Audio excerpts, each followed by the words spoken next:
Alright, I'm gonna go ahead and take my mask off if everyone's okay with that, just to make it easier to read. Okay. I'm gonna kind of speed read through this a little bit, so sorry, it's a lot. Alright, so in the first section of my paper, I looked at Zoroastrianism. In the second section of my paper, I looked at the history and religions of Sumer, Elam, and Persia. In the final section, I introduced another religion, Hasidism, and a few other ideas before I bring it all of that together. So basically, this is like my third section of the paper. So connections. Sumer and Elam both likely influenced the Israelite people. One way to examine their potential impact is through religion. The Sumerian creation story mimics the Israelite one, but while Sumerians were polytheists, Israelites appear to be more henotheistic, and so their God alone created the world, separated heaven and earth, and created humans. In Sumerian mythology, Utu is the god of justice and the sun, which mirrors the Israelite God, as seen in the Joshua story where the sun stood still to allow Joshua victory. The flood narrative in the Sumerian story of Gilgamesh also parallels the Hebrew flood story. It's difficult to gauge if there were Elamite religious influences, but Elam does make an appearance in the Hebrew Bible. Peter Dubosky notes that Elam is mentioned in the Bible 59 times, of which either refers to a person or a place. Its first appearance is in a person, specifically of Sem's line, as all claim descendants from Noah. Elam was also used as a personal name for some, demonstrating the influence of the Elamite kingdom during the Persian period. In the pre-exilic period, the Bible describes Elam as assisting in the destruction of Canaanite kings, but also in the destruction of Judah. There wasn't a lot of evidence that Jewish deportees went to Elam during exile, but there is an argument promoted by Hans Wildberger that they lived there before the exile. In the post-exilic period, there were several references to Susa, the Elamite capital, which hadn't occurred previously.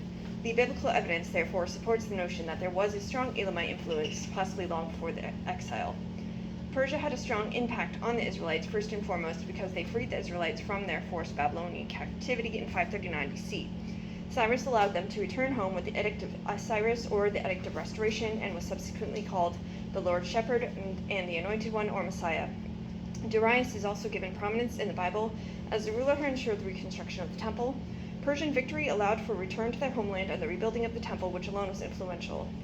Customs. Law codes played an important role in the ancient Near East, with the most famous being the Law of Hammurabi, reportedly written by a Babylonian king, Hammurabi, around 1750 BC.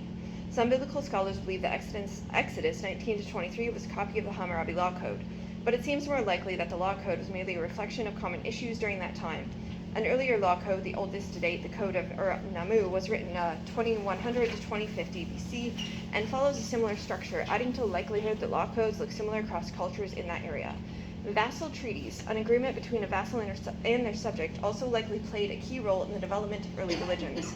Esarhaddon, the father of Ashurbanipal, was an Assyrian king who imposed treaties on Median princes to ensure their continued support for his son. The treaties often listed consequences on those who might violate the treaty, which ranged from a plague of bugs to strangulation. The imposition of the treaties was not always welcomed, as smashed tablets in the throne room following the Median sack of Nimrud in 612 indicate. Biblical scholars see an influence of vassal treaties on the Hebrew Bible, specifically in Deuteronomy 27-28 and in Deuteronomy 13:1. Yet the unwelcome treatment of the Assyrian treaties, along with the Elamite forced march of deportees from Din Shari in 664 BC, may shed light on the development of an oppressed people seeking justice. If justice did not physically manifest, it's possible the idea of heavenly justice and a divine savior emerged as a consequence in multiple areas of the region. A close examination of customs reveals the connection between the religious and secular. Peter Fry expanded on this and put forth the idea of imperial authorization, or the idea that kings had ultimate power over the religious sphere and exercised that control but allowed some autonomy. This was particularly relevant regarding the book of Ezra and the reign of Darius, who divided the empire into satraps, which is like a state or a city-state, delegating authority to a more local level. Darius was the Persian monarch who ensured that the Jerusalem temple was rebuilt. Darius also played a hand in Egypt with the translation of the Demotic Chronicles, but his motives behind that are unclear. One Israelite example that Fry discusses is that of Nehemiah, who set forth regulations dictating the priestly and Levitical duties.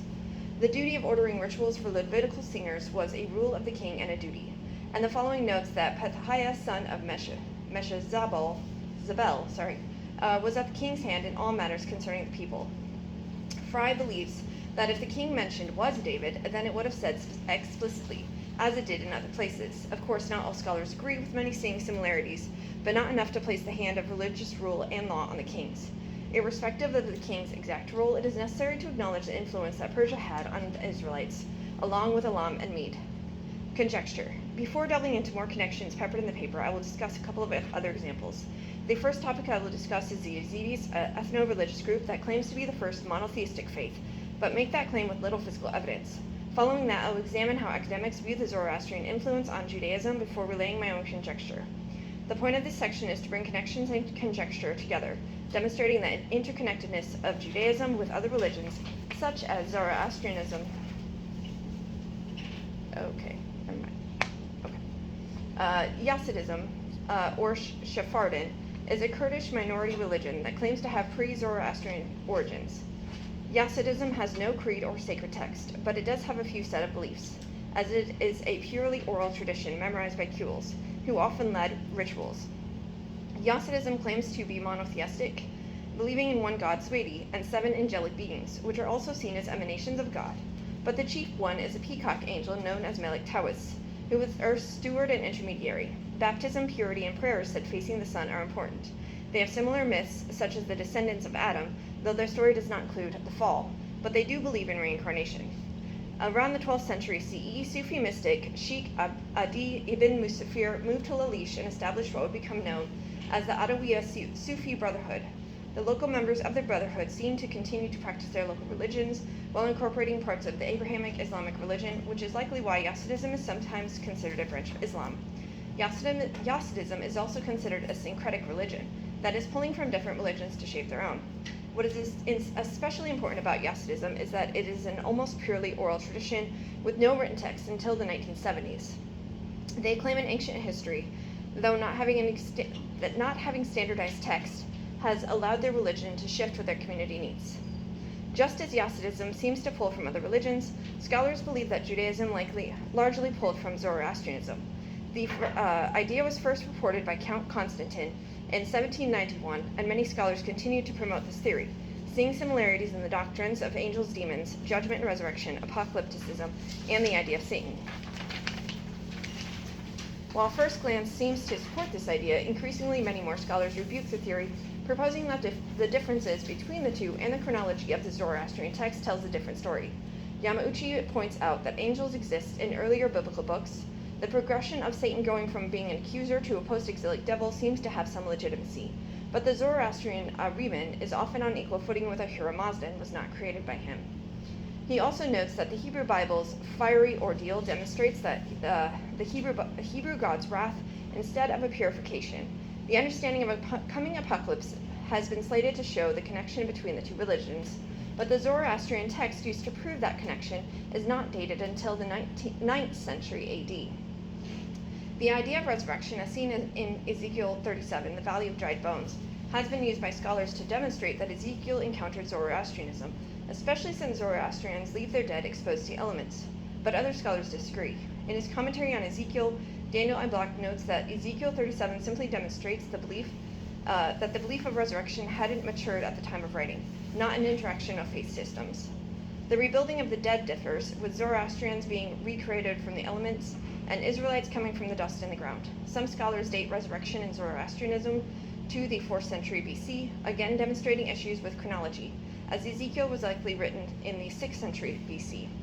The problems with chronology demonstrate the difficulty in establishing legitimate connections between religions. This discussion would not be complete without my conjecture. I would agree with Boyce that Zoroastrianism seems to come from or have a relationship with India, as linguistic evidence seems to point in that direction, which was from the first section I wrote, and probably gained popularity in the 6th century BC. Yet I would propose the idea that there may be two Zarathustras. Pseudonyms were not uncommon, and it was an accepted way to spread a religious message. Partner this with the idea that biblical writers may have done this with their oral tradition, and it begins to seem plausible. Oral tradition, as seen with Yazidis, ensures that doctrines and beliefs emerge over time, as it is difficult to standardize beliefs without written text. One argument used by scholars against comparing Zoroastrianism and Judaism is the lack of written evidence. But oral tradition would negate the need for written text, and many scholars agree that Israelite religion was also oral, at least for a part of its formation. Coming from a Christian background, it's easy to believe that all figures in the sacred text were real, but it's just as possible they are not real and simply evolved in oral tales over time. And the same could be said of Zarathustra. There is no evidence for this, but it would allow for religious and cultural interactions between Zoroastrianism, Judaism, and other religions that began to emerge around that time. Additionally, many of the cultures that spun tales of heavenly judgment were often oppressed, partly thanks to Assyrian rulers. Therefore, the strands of thought could have evolved independently or in communication with each other. Conclusion. I began this project convinced, as many scholars had been since 1791, that Zoroastrianism influenced Judaism. I end this project with changed beliefs. One belief that has not changed, however, is that religions are not static and interact and intersect. Hasidism has been called a syncretic religion, but many religions are, because religion is a fluid movement within the larger context. Yet to understand the complexities and nuances in the connections, a deeper understanding of the history is necessary, which I attempted to provide. In this paper, I devoted the first section to Zoroastrianism, examining its origins, the relationship to monotheism, and its mythology, before looking at some of its practices and rituals.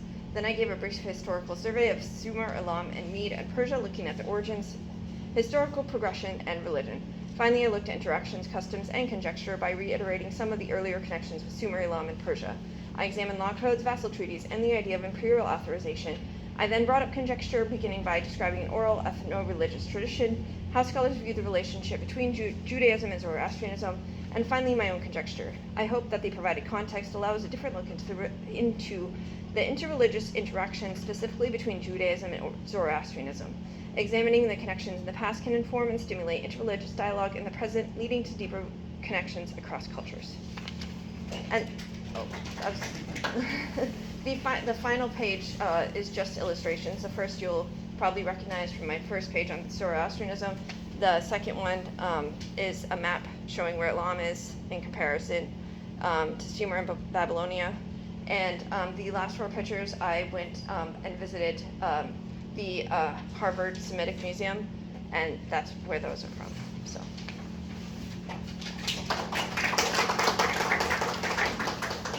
Thank you very much. Thanks.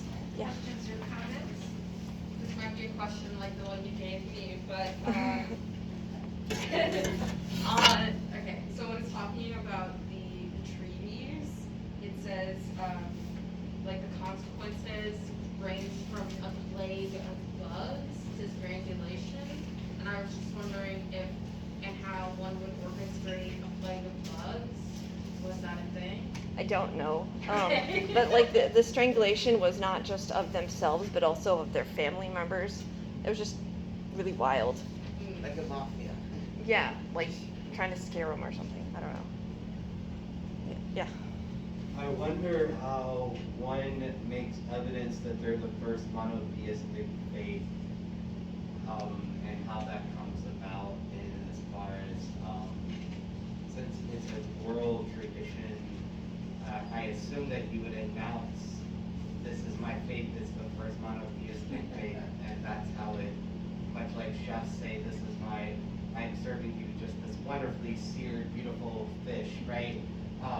Is there any, like, I guess, when they wrote their stuff down, is that how they know, like, it's written in those first things? Sorry, to cut you off. I think I mostly understand the question, though. The first evidence, really, first written evidence of Hasidism was in the 12th century, when that Sufi mystic kind of came and but even then, those weren't actually written text. So, but that was I think the first written evidence that I could find. 12th century. 80. Yeah, 80. You wonder the city connection between, I think, Hasidism and other monotheistic cultures. Is it Atavism? I don't know. I just thought it was relevant because, like, especially when we look at Zoroastrianism, since there's a lot of claims that are made, and Zoroastrianism was largely oral, and a lot of the texts that we use to make those connections, if I remember right, there was a text used from the first section of the paper that talked about Zarathustra's death. It was written in 1000 AD, and supposedly he died almost 2,000 years previously, or 1,500 years previously. So it's just, yeah. Yeah, and that's the biggest problem I ran into with looking at this connection between Zoroastrianism and Judaism. So.